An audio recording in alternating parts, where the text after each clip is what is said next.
Anak manusia memang akan pergi sesuai dengan yang ada tertulis tentang dia. Tetapi celakalah orang yang olehnya anak manusia itu diserahkan. Ibu bapa, saudara-saudari sekalian yang terkasih, kisah Injil ini saya sangka sudah menjadi kisah yang sangat kita kenali. Kita semua memahami bagaimana pengkhianatan yang dilakukan oleh Yudas Iskariot. Kita semua tahu bahwa pengalaman dikhianati juga membuat kesedihan dalam diri setiap orang. Dan karena itulah Yesus dalam Injil hari ini mengatakan betapa ia sedih menemukan bahwa murid-muridnya tidak sungguh mengenal siapa dirinya. Tetapi baiklah kita menimba inspirasi dari sabda Tuhan hari ini.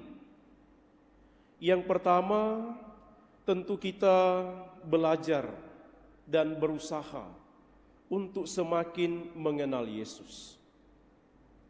Dan ketika kita sudah mengenal siapa Yesus, kita juga akan berusaha untuk mempertahankannya. Meskipun pasti Yesus sangat berharga bagi kita, tetapi kita tidak akan menjualnya.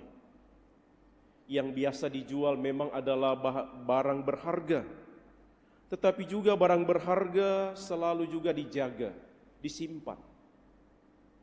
Dan ketika kita mengenal Yesus sebagai satu-satunya yang berharga di dalam kehidupan kita, kita akan belajar dan berusaha untuk menjaganya. Tidak akan melepaskannya apapun alasannya. Yang kedua, saudara-saudari, maksud Matius menampilkan Injilnya hari ini untuk kita adalah bahwa sedangkan murid-murid saja yang selalu dekat dengan Yesus, bahwa murid-murid saja yang setiap hari bersama dengan Yesus, toh masih jatuh dalam pengkhianatan, toh masih belum mengenal Yesus, toh masih dengan mudah akan melepaskan Yesus. Lalu barangkali kita bertanya, apalagi kita yang barangkali sekali-kali bersama dengan Yesus dalam Ekaristi, sekali-kali bertemu dengan Yesus di dalam karya-karya sosial, karya-karya amal. Tetapi barangkali kita juga tidak terluput dari godaan dan bahkan jatuh di dalam pengkhianatan. Maka kita belajar dari Yesus untuk tetap taat dan setia. Meskipun disakiti, meskipun dikhianati, tetapi kita ingin tetap taat dan setia di dalam hidup sebagai anak-anak Tuhan. Yang dalam bacaan pertama hari ini disebutkan dari mada hamba Yahweh yang ketiga. Bagaimana hamba Yahweh itu tetap bertahan dan setia, dan dikatakan karena ketaatan dan kesetiaannya Allah menolong dia.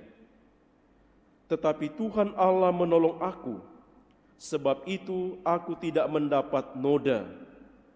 Maka aku meneguhkan hatiku seperti teguhnya gunung batu, karena aku tahu bahwa aku tidak akan mendapat malu. Mudah-mudahan kesetiaan Yesus, taat dan setia kepada Bapa, juga membuat kita menjadi orang-orang yang taat dan setia. Dan yang ketiga, saudara-saudari, meskipun murid-murid adalah orang-orang yang lemah, jatuh dalam kesalahan, Yesus tetap memberi pengharapan dan peneguhan kepada kita. Karena itulah dalam pekan suci memasuki Triduum Paskah, mari kita menyadari dan mengakui bahwa Tuhan menerima diri kita apa adanya. Kalau kita dekat dengan Dia, Ia juga akan menerima kita. Kalau kita kadang-kadang menjauh dari Dia, bahkan seperti Yudas Iskariot, Tuhan tetap menjamin kalau kita kembali kepadanya, Ia akan menerima kita. Dan itulah yang membuat kita orang-orang beriman selalu penuh pengharapan.